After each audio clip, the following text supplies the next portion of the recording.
Atlantic মহাসাগরের বুকে বিলাসবহুল এক প্রমোত্তরী, যেখানে আনন্দ ভ্রমণের বদলে হঠাৎ করে নেমে এসেছে মৃত্যুর শীতল ছায়া। ইঁদুরবাহিত এক রহস্যময় ভাইরাসের সংক্রমণে ইতিমধ্যেই প্রাণ হারিয়েছেন ৩ জন যাত্রী। কিন্তু সমুদ্রের মাঝখানে এমন প্রাণঘাতী জীবাণু এলো কোথা থেকে? আর সাধারণত মানুষ থেকে মানুষে না ছড়ালেও এই জাহাজের বদ্ধ পরিবেশে এটি কি নতুন কোনো বিপর্যয়ের ইঙ্গিত দিচ্ছে? এই প্রশ্নগুলোর উত্তর খুঁজতেই এখন তোলপাড় চলছে চিকিৎসা ও বিজ্ঞানী মহলে। নেদারল্যান্ডসের মালিকানা ভিত্তিক এমভি হন্ডিয়াস নামের এই প্রমোত্তরীটিতে বর্তমানে দেখা দিয়েছে এক মারাত্মক স্বাস্থ্য সংকট। প্রায় ৩ সপ্তাহ আগে ১৫০ জন যাত্রী নিয়ে আর্জেন্টিনা থেকে অ্যান্টার্কটিকা হয়ে আফ্রিকার পশ্চিমাঞ্চলীয় দ্বীপরাষ্ট্র কেপ ভার্দের দিকে যাচ্ছিল জাহাজটি। ঠিক সেই সময়ই এতে ছড়িয়ে পড়ে এই সন্দেহভাজন হান্টা ভাইরাস। ডাচ পররাষ্ট্র মন্ত্রণালয় নিশ্চিত করেছে, মারা যাওয়া ৩ জনের মধ্যে রয়েছেন ২ জন ডাচ নাগরিক। বিশ্ব স্বাস্থ্য সংস্থা বা WHO জানিয়েছে, এই মৃতদের মধ্যে আছেন ৭০ এবং ৬৯ বছর বয়সী এক ডাচ দম্পতি।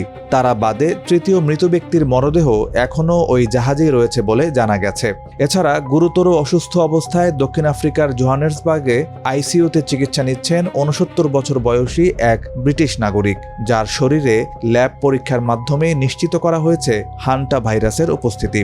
WHO এই প্রাদুর্ভাবের তদন্ত করছে, যেখানে ল্যাব পরীক্ষায় একজনের দেহে ভাইরাসের অস্তিত্ব মিলেছে এবং আরও ৫ জন সন্দেহভাজন রোগীর পরীক্ষা নিরীক্ষা চলছে। এখন প্রশ্ন হলো, সমুদ্রে ভাসমান একটি জাহাজে এই ভাইরাস কোথা থেকে এলো? যুক্তরাষ্ট্রের centre for disease control and prevention জানিয়েছে, মূলত ইঁদুরের মল মূত্র বা লালা শুকিয়ে বাতাসের সাথে মিশে গেলে শ্বাস প্রশ্বাসের মাধ্যমে মানুষের শরীরে প্রবেশ করে এই ভাইরাস। যেমন ইঁদুর থাকা কোনো ঘর ঝাড়ু দেওয়ার সময় এই জীবাণু সহজেই বাতাসে ছড়িয়ে পড়তে পারে। তবে খুব কম ক্ষেত্রে ইঁদুরের কামড় বা আঁচড় থেকেও ছড়াতে পারে এটি। সাধারণত এই ভাইরাস ফ্লুর মতো উপসর্গ নিয়ে শুরু হয় এবং ধীরে ধীরে হার্ট ও ফুসফুসের কার্যক্ষমতা নষ্ট করে দেয়, যাতে মৃত্যুর হার থাকে প্রায় 40%। যেহেতু এর সুনির্দিষ্ট কোনো অ্যান্টিভাইরাল চিকিৎসা নেই, তাই অক্সিজেন থেরাপি, মেকানিক্যাল ভেন্টিলেশন ও ডায়ালাইসিসের মতো সহায়ক চিকিৎসার মাধ্যমেই রোগীদের বাঁচিয়ে রাখার চেষ্টা করেন চিকিৎসকরা। দ্বিতীয় প্রশ্নটির উত্তর আরও বেশি উদ্বেগজনক।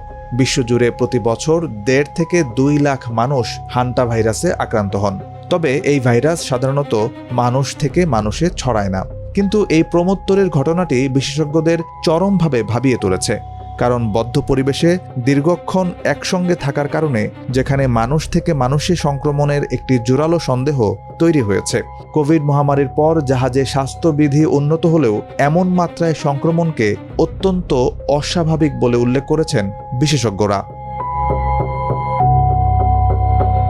অন্যদিকে কেপ ভার্দে কর্তৃপক্ষ জরুরি চিকিৎসা প্রয়োজন এমন অসুস্থ যাত্রীদের তীরে নামার অনুমতি না দেওয়ায় পরিস্থিতি ধারণ করেছে আরও জটিল রূপ। জাহাজে থাকা আরও 2 অসুস্থ ক্রু সদস্যকে নেদারল্যান্ডসে ফিরিয়ে নেওয়ার চেষ্টা চলছে। এই ভাইরাসের লক্ষণ প্রকাশ পেতে 1 থেকে 8 সপ্তাহ পর্যন্ত সময় লাগতে পারে। তাই আগামী দিনগুলোতে জাহাজের আরও অনেক যাত্রী এই ভয়ানক রোগে আক্রান্ত হওয়ার মারাত্মক ঝুঁকিতে রয়েছেন।